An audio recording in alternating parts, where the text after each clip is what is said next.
We've spent €1 million on a player, and we've sold 2. I will do the World Cup 2022 review with you today, my friends, but I thought we'd lead with that.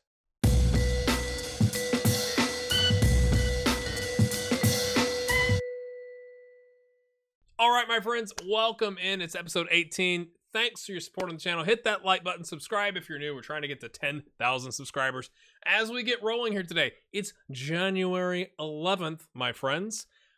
I am going to go through the World Cup 2022 review with you. I'm going to go out and pick out some of like the interesting games or highlights. So that's going to take me a little bit to get actually edited in for you.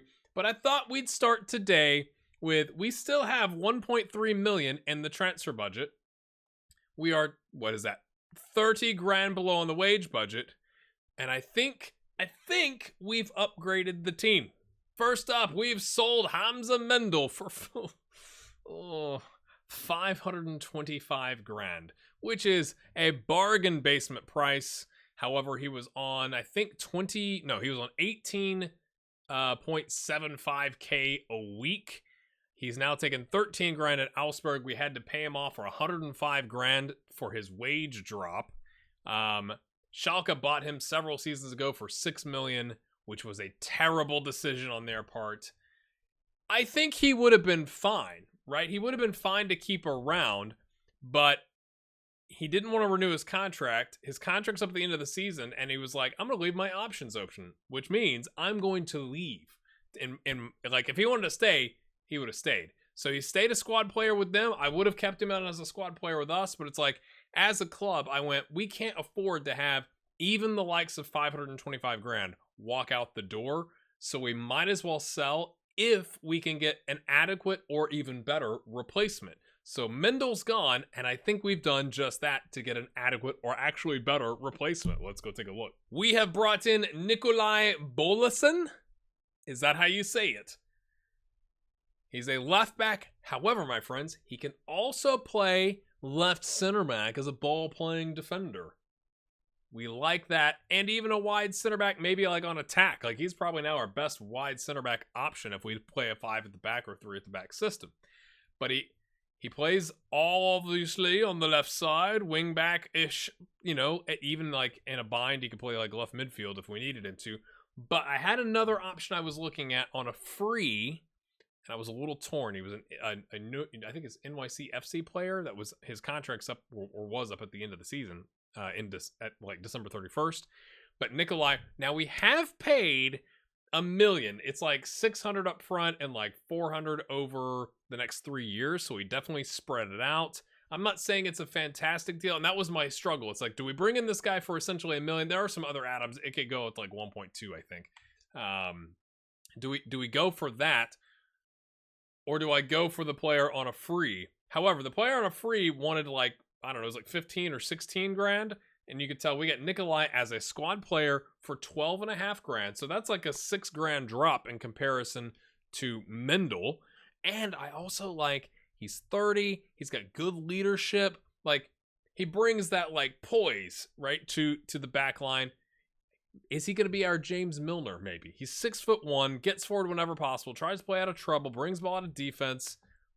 FC Copenhagen product, or not product, but like, they picked him up on a free and sold him for $1 million after a long time.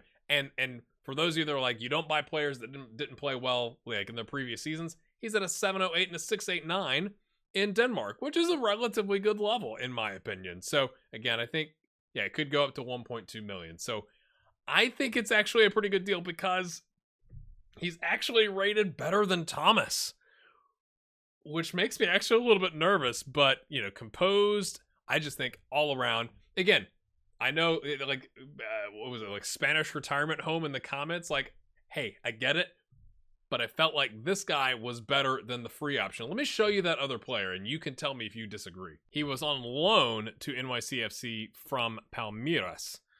He's now out of contract, 29-year-old Victor Luis, so he would have been about 6 months younger than Nikolai, I think, is how the math worked out. Again, looks like a fine player, but he wanted more money, and he doesn't also cover the left center back. Now, you could argue, well, you could play DM or midfield, holding midfield, something like that. I was kind of torn, But 11 leadership versus Nikolai is sitting there with, what is it, 16 leadership, right? 16 leadership and can play left center back. I thought it was worth spending the actual transfer fee to get him in and spreading that fee out. Again, it says he's better than Thomas, which is a little concerning if you're Thomas, I guess. Also, NYCFC has signed Adam Ida. He was on loan, and they had a clause, I guess. They bought him for $3.8 million. So for all you Ireland fans, get in. In case you were wondering, well, hey, you sold for $525 and you bought for $1 million. Where did the extra money come from? We have also sold Timo Becker. I'm actually pretty pleased by this because at one point we were willing to sell him for $250. We sold him for $500. Again, this is the hard thing, right? So this is supposed to be, we're using our youth and all that jazz, and he just wasn't going to be good enough. So we extended his contract in hopes of being able to sell him, and we've done just that with a 25% sell-on clause, which I think is fantastic. So if they sell him for $1 million and profit $500,000, we'll get 25% of that, at some point in the future. And I do think a guy of his age, 25 years old, has a chance if he starts playing more regularly to, move on and get sold on. So he just wasn't going to make it for us, so we decided to get rid. We did the same thing with Mikhail Maiden, sold him for $60,000 with another sell-on, percentage of profit, sold like 20-25%, something like that. He just wasn't, I don't think, going to make it for us. So see ya. I can't remember if I showed you Henry Rivas. He was on trial with us for a long time. Also was a New York Red Bull Academy, not NYCFC product. Look at that. 51 games in the Academy on a 7.3. Now that's the Academy, right? Like, whatever. But we picked him up on a free because we have a definite gap at right back. I'm not saying he's going to play. 110 to 1.1 million. It says he's a 3 Liga level. So that's better than a lot of the prospects, or even the ones that we have like in the second team and in our under 19s are Regionalia, like the one below that. And so I'm hoping he'll stick around for like 6 months, and then maybe in the summer we sell him, or we loan him and then we sell him after that. It's a long-term deal. He could develop, like he could end up being 4-star, sure, but I thought for 1.7 grand he was worth taking a punt on. And again, we still have 1.3 million in the transfer budget, and I am looking to spend that. Even though we have 25 million in the hole, we still have 30 grand available in the wage budget as well, so we got some flexibility. We need a right back. We need a right back so bad, it's not funny. Other problems that we have, so Ravi Matondo probably not going to get sold. He's only good for, like, he got injured again, sprained knee ligaments, and, like, we're in the middle of the transfer window. I can't find anybody that wants to buy Marius Bulter. If I could get rid of some of these players, I 100% would, and then go big on a right back.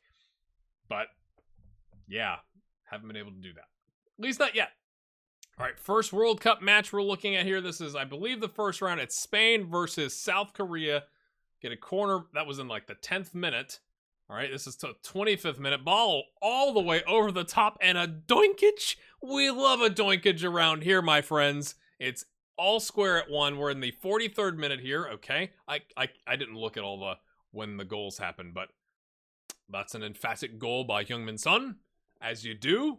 All right, 2-1, South Korea. We're down the 46th minute. I believe this is in the second half. Ball falls to Ansu Fati, smacks it home, 2-2 in the... You got your money's worth if you came to this game. Sergio Ramos, to Llorente, to Pedri.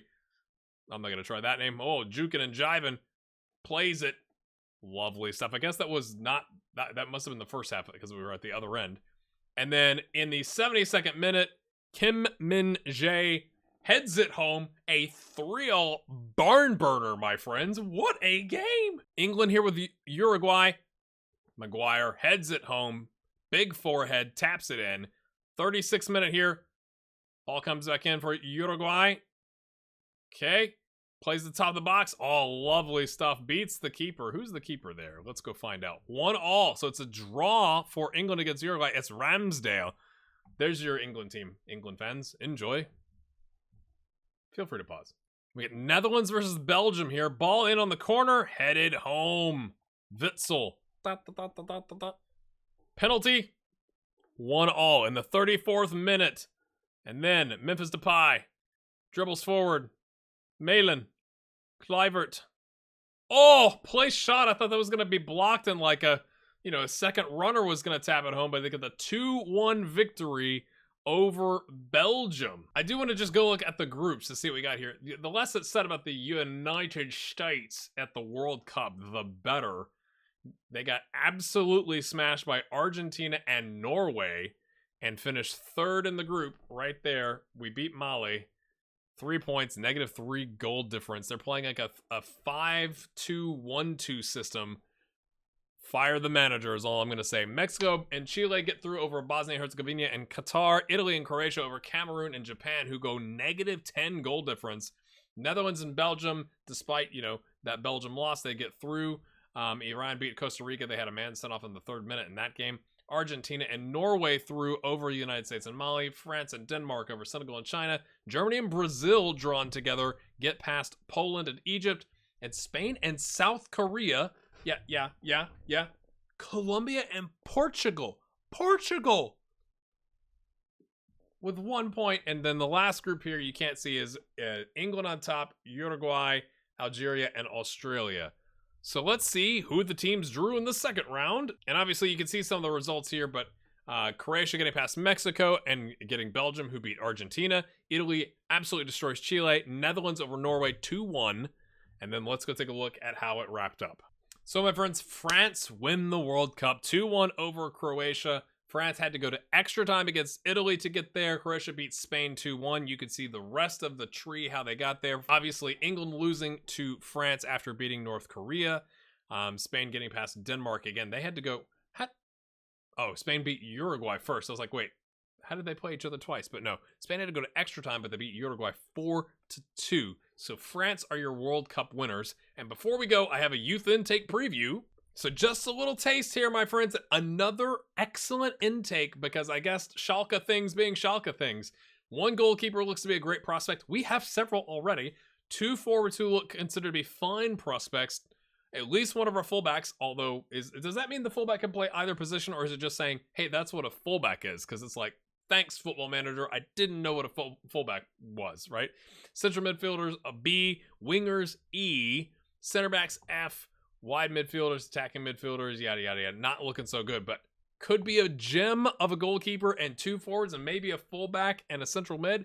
Get in, my friends. But if you enjoyed that little random episode, hit the like button, subscribe if you're new. Thanks for watching. We'll see you next time where we take on Cologne, FC Cologne, depending on how you want to say it, in the DFB Pokal, a 3rd round.